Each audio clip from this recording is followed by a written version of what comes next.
Beginning now again with the book Russian Sunrise. This is part 2 of the novel Of Faith and Hope by Bruce W. Walters, M.D. Chapter 24 opens on September 9th through the 19th, 2015. Great Lakes cruise aboard the Standard, Don Brown's yacht. The Detroit Yacht Club on Belle Isle in the Detroit River was a venerable private club founded in 1868, just after the Civil War. The historic Mediterranean-style clubhouse, designed by the same architect as the world-famous Grand Hotel on Mechanic Island, had opened in 1922 and retained the elegance and charm of that era. Facilities included indoor and outdoor swimming pools and tennis and handball courts. The club sponsored off-site athletic programs, including bowling, kayaking, golf, shooting and hunting, and alpine and cross-country ski trips. Members enjoyed access to dining rooms served with award-winning chefs. The elegant ballrooms, where wedding receptions and business meetings were held, normally had to be scheduled 1 to 2 years in advance. The yacht club had long been a center of Detroit high society, and its membership rolls had included virtually every famous business and civic leader in the past century and a half of Detroit's storied history. Its harbor had been ranked as the best in Detroit and was among the finest boating facilities anywhere on the Great Lakes.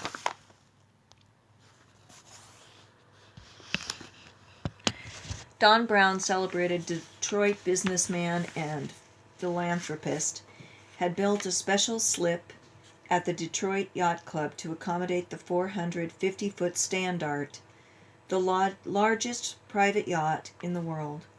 The slip was just a short distance from his historic Belle Isle mansion, overlooking the Detroit River. A full-time crew of 60, housed in 30 crew staterooms, were needed to operate the yacht and to maintain the world-class service provided to every guest on board. The Standard was based in Detroit from mid-April to mid-October and moved for the other 6 months to its winter home in Monaco. There, Don had a modest waterfront condominium, but tended to spend most of his Mediterranean time on board. Tuesday, September 8th, 2015, the day after Labor Day, was a day of brilliant sun, calm waters, and perfect temperature. The crew of the Standard were upbeat and excited as they worked preparing the huge vessel for its Great Lakes cruise, which departed the following afternoon. Like most Americans, the workers generally expressed a firm belief in the superiority of representative democracy, and yet were thrilled at the thought of entertaining European royalty, except that these royals were Michiganders of European descent. Or were they Michigandians? Or Michiganians? On Wednesday afternoon, the departure day, Don Brown held a news conference on the porch of the Detroit Yacht Club. The lawn between the clubhouse and the Standard slip was littered with bouquets of flowers and signs and hundreds of well-wishers, much like the displays outside the Romanov Medical Clinic in Nazareth and the Peterson Condominium in Detroit on the night after the Romanov Nobility Ball. While the cruise guests arrived in chartered limousines and could be seen waving to the television cameras as they boarded the Standard, Don Brown was interviewed by a leading news anchor. This plan provided privacy for the guests, who were thus shielded from intrusive reporters.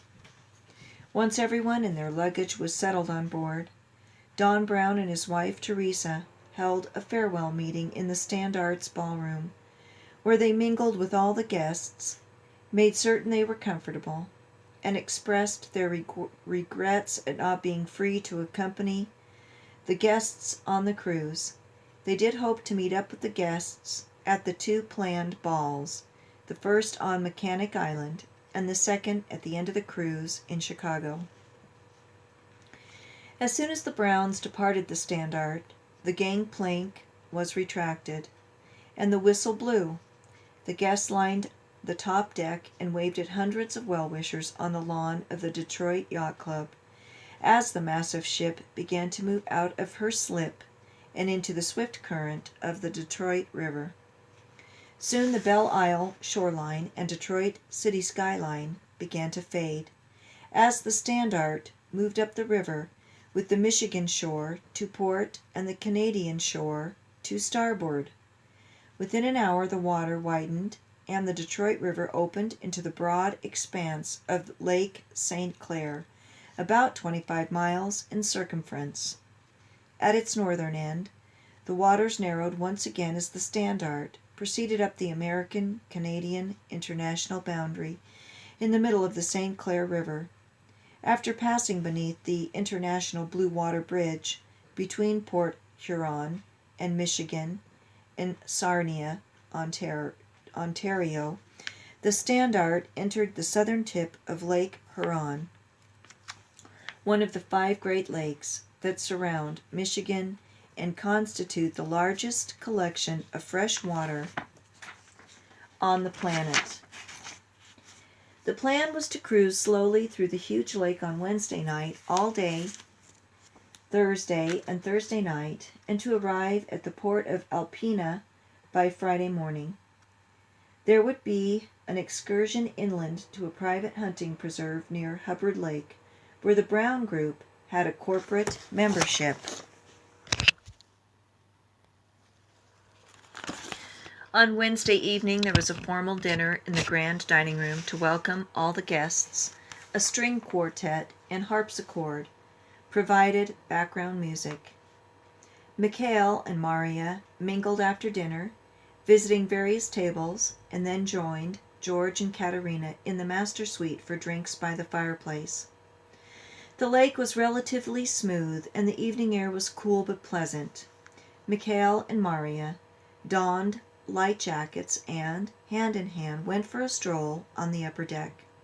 At first, the enormous yellow half-moon was just rising in the east, but within 30 minutes it had ascended enough to assume its normal size and white brilliance in the clear night sky.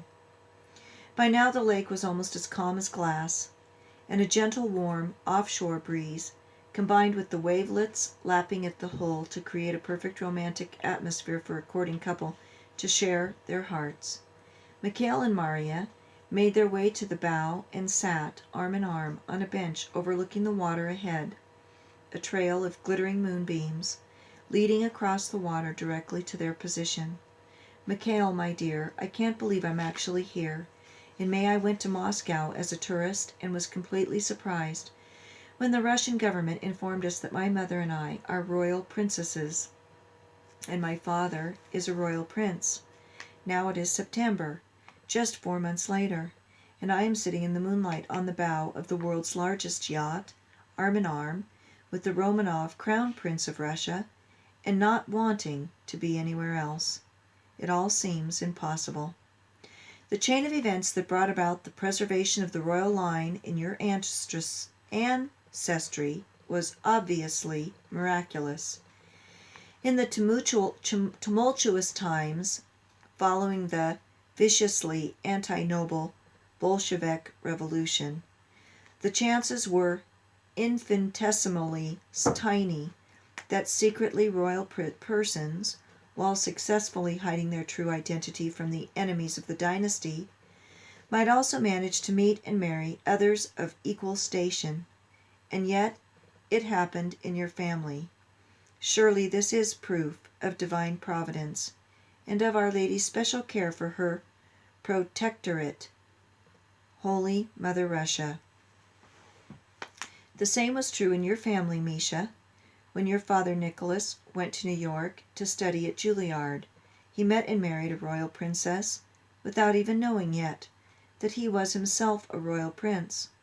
Surely we can see the hand of God in that, for that marriage, mistakenly thought to be morganatic at the time, served to preserve the unbroken Romanov dynasty's male line of descent, and because of that, your claim to the throne rightfully takes precedence over the female line of the Marina Mikhailovnas. Many people would say that such coincidences are impossible, but they happened, and every day I thank God for the many miracles that aligned to bring us together. On Thursday the sky remained cloudless, and the brilliant sun sparkled on the calm waters. In late morning the yacht stopped, and an opportunity for water sports was announced. The motor launch was put in the lake, and various guests took their turn at water skiing and wakeboarding. Mikhail and Maria took a spin on a pair of the Standart's jet skis. What most caught her eye was the brown scapular, which he kept tied around his neck in such a way that it would not come off even when he went swimming or took a sudden spill off his jet ski. Mikhail was a man's man, who was not ashamed thus to show his profound devotion to Our Lady, and his trust in her promise to save any Catholic from hell who dies wearing the scapular. By mid-afternoon, the yacht resumed cruising, and after dinner there was traditional ballroom dancing, with the disc jockey playing a few old classics from the 1890s to the 1920s, and then favorite oldies from the 1950s to the 1960s. On Friday morning, the Standard docked at the Lake Huron port of Alpena in the northeastern quadrant of Michigan, and a land excursion was announced.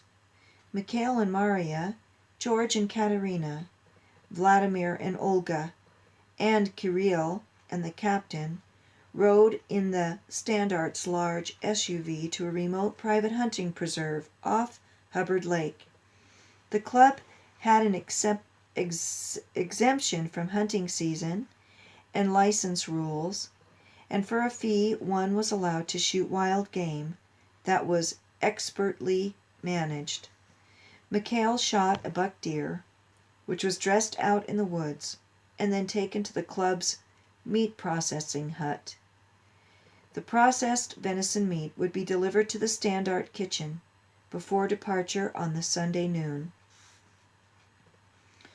On Saturday the group took a tour of northeastern Michigan on the Standard's 8 Harley-Davidson motorcycles. They visited the historic lighthouse at Harrisville, ate lunch at a rustic lakefront family restaurant in the quiet farming town of Lincoln, and circled large, sandy-bottomed Hubbard Lake before returning to Alpena. Mikhail was thrilled by the white birches, plentiful in northern Michigan, which reminded him so strongly of rural Russia.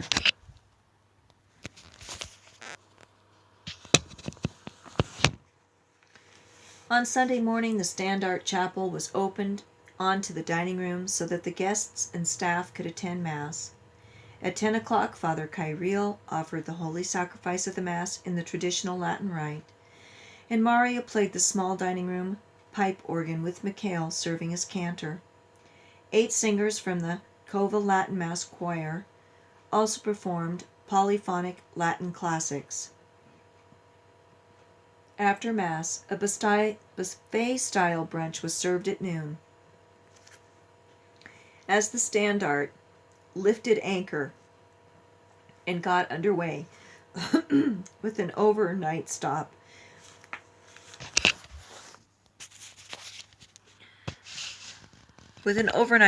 planned at Point aux Pins on Bois Blanc Island.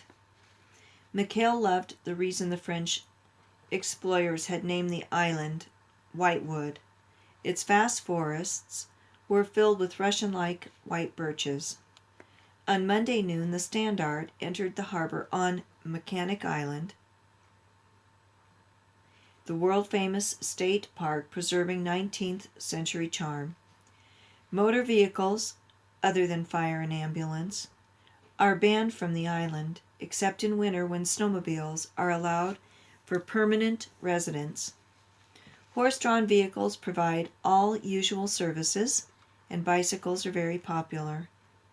A collection of Victorian-era cottages that most people would call mansions, had been built by wealthy families in the late 19th century on high bluffs overlooking the Straits of Mackinac. The straits connect Lake Huron to Lake Michigan, dividing the state of Michigan into two peninsulas separated by 5 miles of water, but connected by the Mackinac Bridge, a landmark suspension bridge built in the 1950s. Mackinac Island is accessible only by public ferry boat, private yacht, or private airplane. Upon the arrival of the Standard, the guests disembarked and toured the shops of old downtown Mackinac Island. White, horse-drawn wagons carried their luggage up the hill to the Grand Hotel, a world-famous seasonal destination that had frequently hosted conferences of world leaders. Tonight the hotel had been bought out by the Brown Group, which was hosting a private ball in honor of Mikhail Romanov. Business and political leaders from the Midwest and numerous members of the Romanov Nobility Organization had been given rooms, along with the entire guest list of the Standard. A 25-piece live orchestra from the nearby Interlochen Arts Academy would provide ballroom dancing throughout the evening. The usual 5-course dinner included one's room and served in the hotel grand dining room, would precede the dancing with live music provided by a string quartet. Waiters, who mostly came annually from the Caribbean for the well-paid seasonal positions, were dressed in starch uniforms and wore white gloves. They exuded a pride in their service which, combined with the historic hotel itself, transported hotel guests back to the world of the late 19th or 20th century. The Grand Hotel opened in 1877, financed by a consortium of railroad companies needing suitable accommodations for well-heeled travelers visiting the unspoiled beauty of northern Michigan. By the 1890s, the immense wood-frame hotel's white-columned front porch, still the longest in the world, became the place to meet on the island. Its romantic story continued to unfold uninterrupted as the hotel became a national landmark and persisted determinedly in operating with the furnishings and the style of service typical of an earlier, more relaxed era. In 1980, the Grand Hotel was featured in the motion picture Somewhere in Time, starring Christopher Reeve, Jane Seymour, and Christopher Plummer.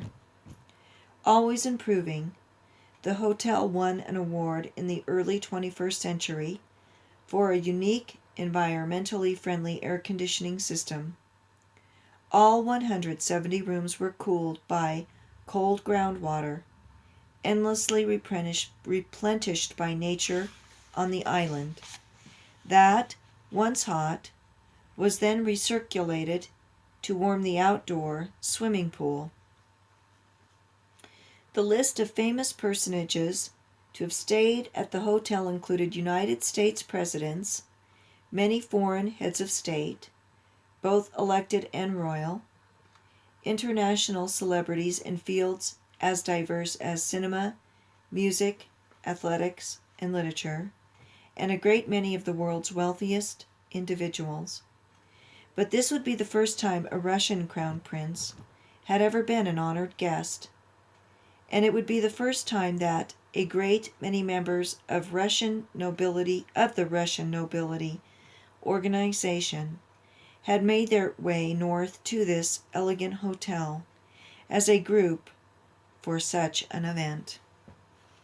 5 of the hotel's best top-floor rooms, which projected out over the waterfront atop the huge white columns and provided a panoramic view of the water, were assigned to Mikhail and Maria, George and Katerina, Vladimir and Olga, and Kirill.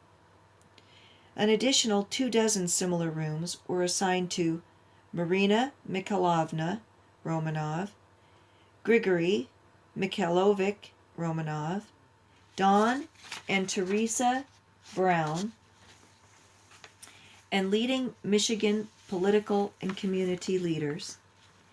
The Michigan governor, who was in residence at the nearby Summer Governor's Mansion, planned to attend the ball.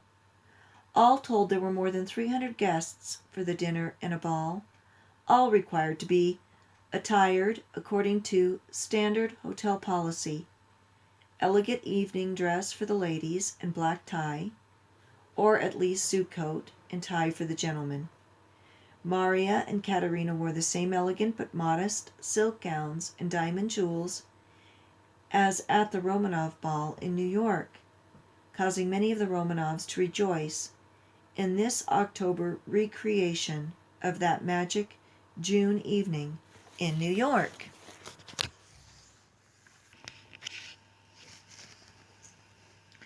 The dining room was arranged in a fashion similar to the Romanov nobility ball in New York, with a head table on a raised platform, where Mikhail and Maria sat alongside Marina and Grigory.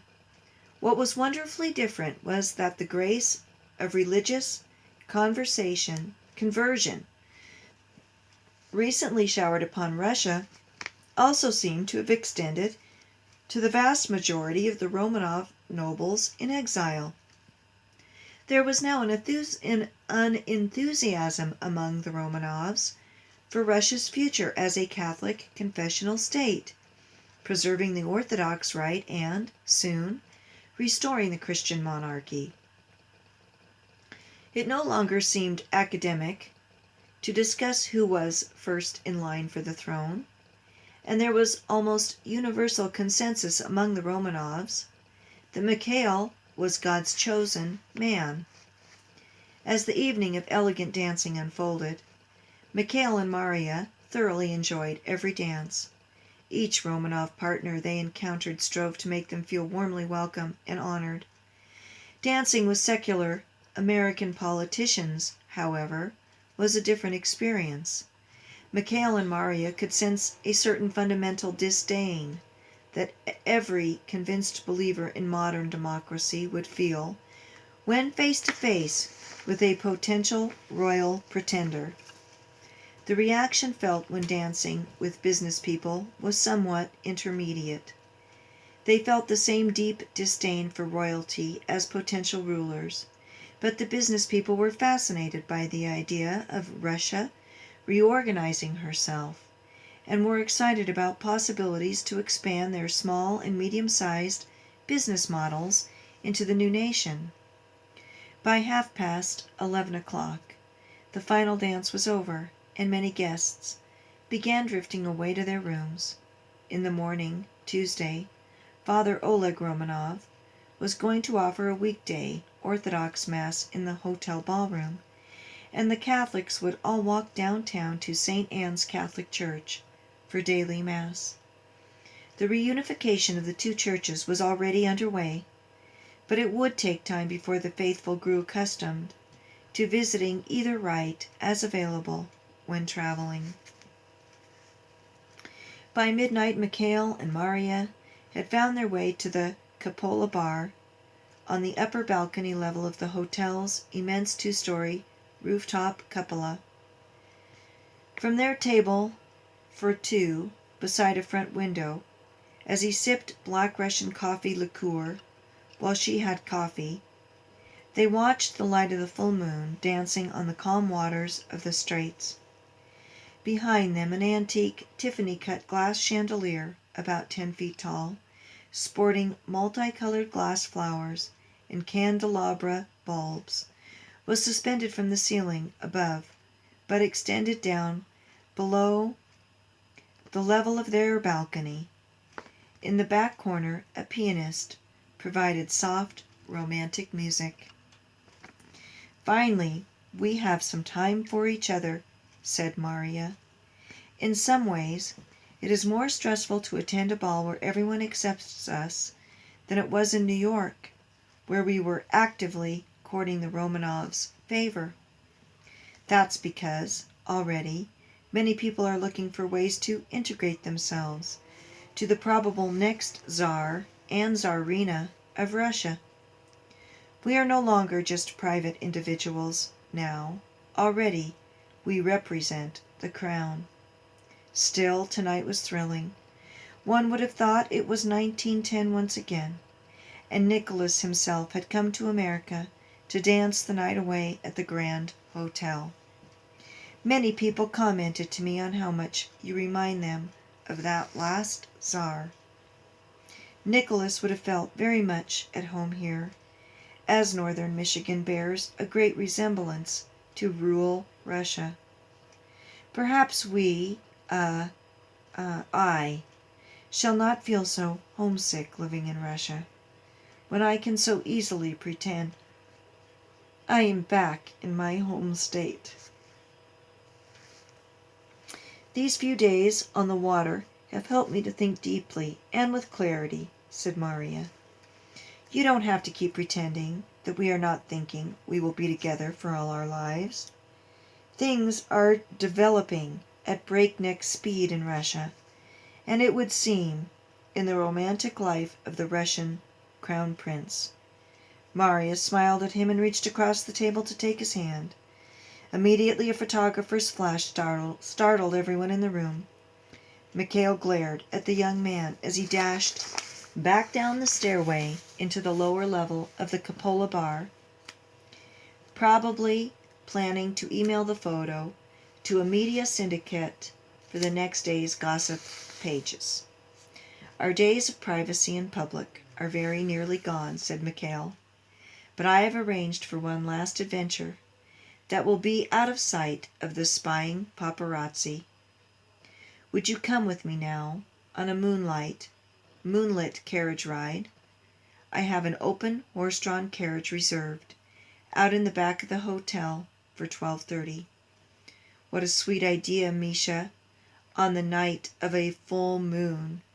We have to exit the hotel through the loading dock, and the carriage will meet us right there when I contact the driver's cell phone. That way we won't be followed. It really has started, hasn't it, Misha? I'm afraid so. The whole world is now watching this cruise of the Standard.